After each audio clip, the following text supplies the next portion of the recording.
Well, welcome. My name is Gareth Jones, and this is Craig Saravalo next to me. We are Sleep in Cinema, which is a weekly internet radio show on Substrate Radio. We are rebroadcast on WBHM The Hub, 106.1, our wonderful local NPR station. And this is the first of a series of wonderful interviews that we're going to do with directors at the Sidewalk Film Festival here in 2026. And our first one, we are so excited because I love this documentary. I really thought it was amazing watching it, Crime and Parody. But we're with Will Thwaites, who is the director, as well as many other roles with this film. He definitely did a lot with this film. And so we're so glad to have you here on our show, and thank you for joining us. The first question I just want to ask you is, like, how did you get involved with this particular story, and maybe tell people a little bit about it so they know what they're going to be watching? Yeah, absolutely. So thanks so much for having me. I'm really excited to be here and super excited that Crime and Parody is going to play at Sidewalk here coming up on August 28th. So the origin of this film, Crime and Parody, it's a text message from a close friend of mine. A friend texted me and said, "Hey, isn't this kind of crazy story about your hometown?" And when you're a documentary filmmaker, that is manna from heaven, right? Crazy story, hometown. You know that the hotels are going to be free because your parents still live there. And so I clicked on the link that he sent, and it said, "Ohio cops think this guy should go to jail for making fun of them." And what an interesting headline, right? Like, it sounds like it's ripped from The Onion that the police would arrest someone for making fun of them. And that sent me on this 3-year journey to make a documentary called Crime and Parody, which is about this local comedian from Parma, Ohio, who made these 6 satirical Facebook posts. And all of a sudden, the local police department kicked in his front door with guns drawn. They threw him in county jail for 4 days, and they put him on trial for a felony that carried a maximum sentence of up to 18 minutes. And essentially all he had done is satirize the local police department. He had made this Facebook page that looked exactly like their real page, but all the posts were insane. He was advertising free teen abortions at the grocery store parking lot and a pedophile reform event at the local Catholic church. And so it was pretty clearly satire, should have been protected speech, but instead Anthony, the main character in the story, ended up spending 4 days in county jail. And for a minute there, it looked like he might spend up to 18 months in real prison. That's a great summary. But what I love about this story is that it goes from there. I mean, we have this initial story, and yes, we can laugh at some of these elements of it. Obviously, it gets very serious. But you also found how it connects to a larger story. Could you maybe expand a little bit on? We were both curious about if that was organic or if you already kind of knew ahead of time that we're going to start here, but we want to move to this larger, immunity concept. Yeah. So the movie starts small and gets big in the way a lot of great stories do, which is that the film focuses on this one little character, Anthony Novak, sort of a nobody from Parma, Ohio, who makes these 6 jokes. But as you can imagine, as his story starts to touch the legal system, the issues that he's encountering are much bigger than that. They're issues about free speech and constitutional rights and trying to hold the government accountable when they violate those rights. And so ultimately, I found this organic connection to another story just 15 miles away from Parma, Ohio, where there was another police encounter that was much more high stakes than Anthony's, one where someone lost their life. And through this really idiosyncratic legal issue called qualified immunity, those 2 stories, one with really low stakes and one with really high stakes, were ultimately connected. And so I like to say to people, you might not have tuned in for a documentary about this legal issue, qualified immunity, that's really niche and like only constitutional lawyers know about it, but you'd probably show up for a documentary about a comedian thrown in jail for a joke. And so the film is really a Trojan horse to talk about these really weighty issues, qualified immunity and constitutional rights and holding the government accountable, and Anthony's sort of the trick to get you there. And it couldn't be more timely. I mean, I know, it's so prescient, unfortunately. What year did you start this? Yeah, so I started filming this story in 2023, and when you're a filmmaker and you start off with these projects, they're nothing, right? They're just like a log line in your email inbox, or they're a pitch deck that you're sending out to production companies. And so at the time, I would have lied to myself and other people and said, this movie is so timely, right? Free speech is so important and comedians are coming under attack. But in 2023, that like wasn't really the case. And by the end of making this film, which I wrapped up production in 2025, Stephen Colbert had just been fired from CBS. Jimmy Kimmel had just been thrown off the air because of a tussle with the federal government. We were watching people be deported for their speech. We were watching federal agents murder Americans in cities across the country. And so a lot of the themes in this film that I might have thought were kind of like, yeah, I think they're important, all of a sudden as it was coming out were super duper timely, which is... Yeah, and I think a lot of people know now what qualified immunity is based on the headlines in the news, especially from, you know, the horrible things that have been happening in the last, you know, year and a half. So I think you were ahead of the curve, unfortunately. But what it does, what I really appreciate about it is it does give you a great education, like a 101 about the concept. Yeah. That's something that you guys decided. I mean, obviously that's something that you probably needed to include to give it more, you know, to put all of this into context, but I'm assuming it did not strike you that this was going to be a history lesson that was going to be very important for today. Yeah, no, not at all. And in some ways that reflects production, which is like when I went into this thing, even once I knew this serious story about Omar, the second character in the film, I never thought I would have to stop down and do a 3-minute explainer about qualified immunity and how it came from this 1967 Supreme Court case.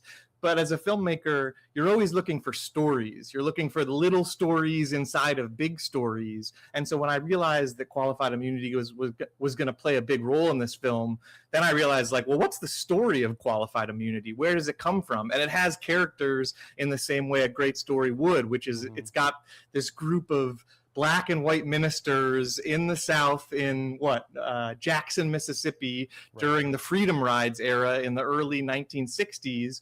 These Black and white ministers that, while traveling through the South, know that they're going to get thrown in jail for mixing in a segregated South. And out of that case, this case called Pearson versus Ray, comes this issue, qualified immunity. And over time, qualified immunity would just figure out a way to protect government officials more and more as time went on. So yeah, like, I didn't go into this thinking I would have to stop down and explain what qualified immunity was.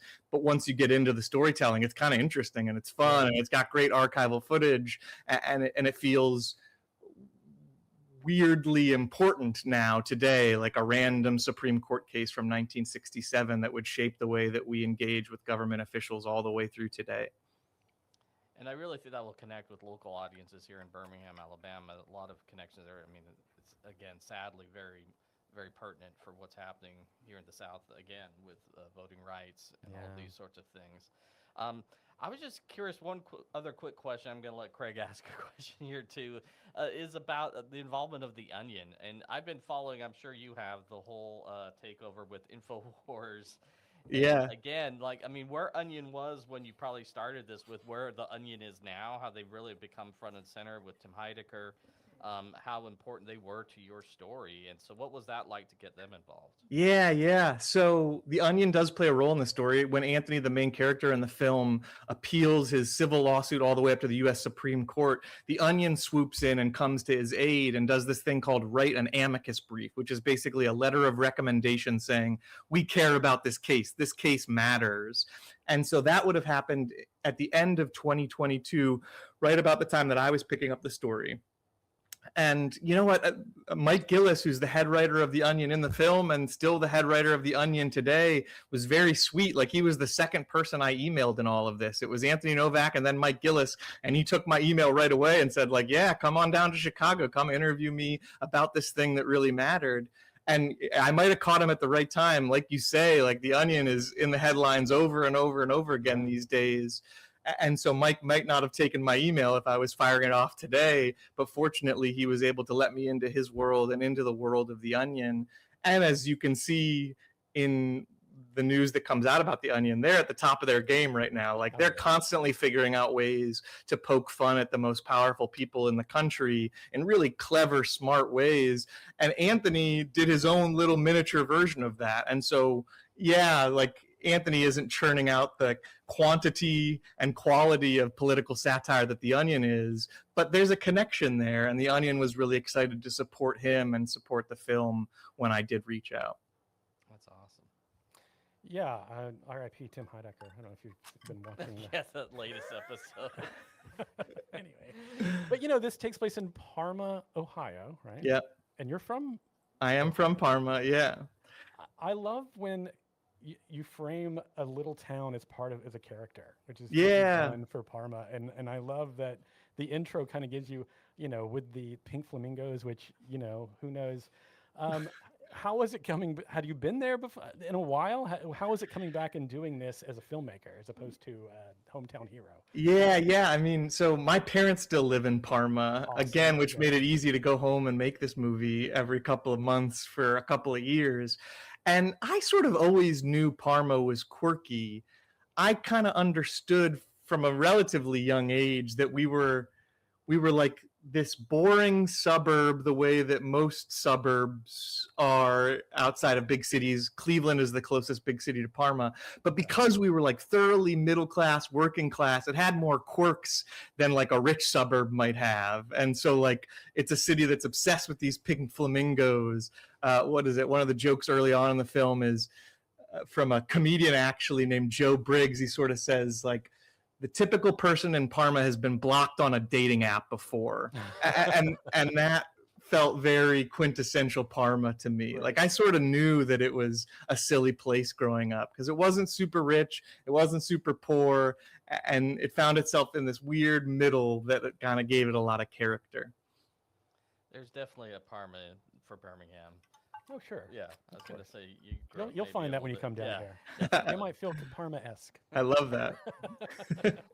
So this is playing on a Saturday, August 28th at 12:30 in the Sidewalk A Theater. So this is the wonderful Sidewalk Cinema. And any other things you'd like for that audience to know that might watch this beforehand about watching the film? Yeah, I mean, it's got a little bit of everything, which is why I'm proud of the film. Like it starts off funny, it takes a turn for the serious, and it drives to some really big ideas about democracy at its core.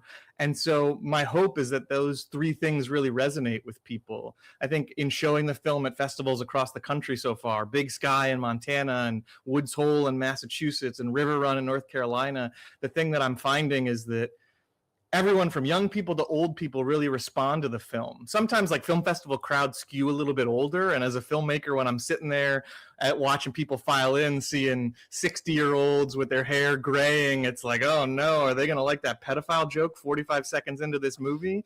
And I'm pleasantly surprised at how hard people are laughing, how still people are getting when it gets serious. And so like my pitch for the movie is, it doesn't matter if you like The Onion, if you're a legal nerd, if you care about political satire or democracy is something that you're worried about. I think it's a good movie for you. So hopefully we'll get a big crowd on Saturday, August 28th and get to share this movie with a great Birmingham audience. Well, we hope to get to see you in person. So yeah, we'd love that. Thanks so much for doing this. Yeah, thank you so much. So yeah, again, go ahead. No, I was just going to say thank you, Will. It was a real pleasure to talk to you, and we wish you the very best as you continue your festival journey with this very important film. Yes, it's funny, but boy, it's got a lot to say. So we really hope people get out there to see it. Yep. We'll see you on Saturday, August 28th at 12:30 Central Time at the Sidewalk Cinema A. Is it A or B? I think it's A. A. And we'll see Either you there. way, you'll get there. Either way, you'll see there. It won't be hard. So thanks again, Will. We'll see you soon. Appreciate it. Thanks, guys.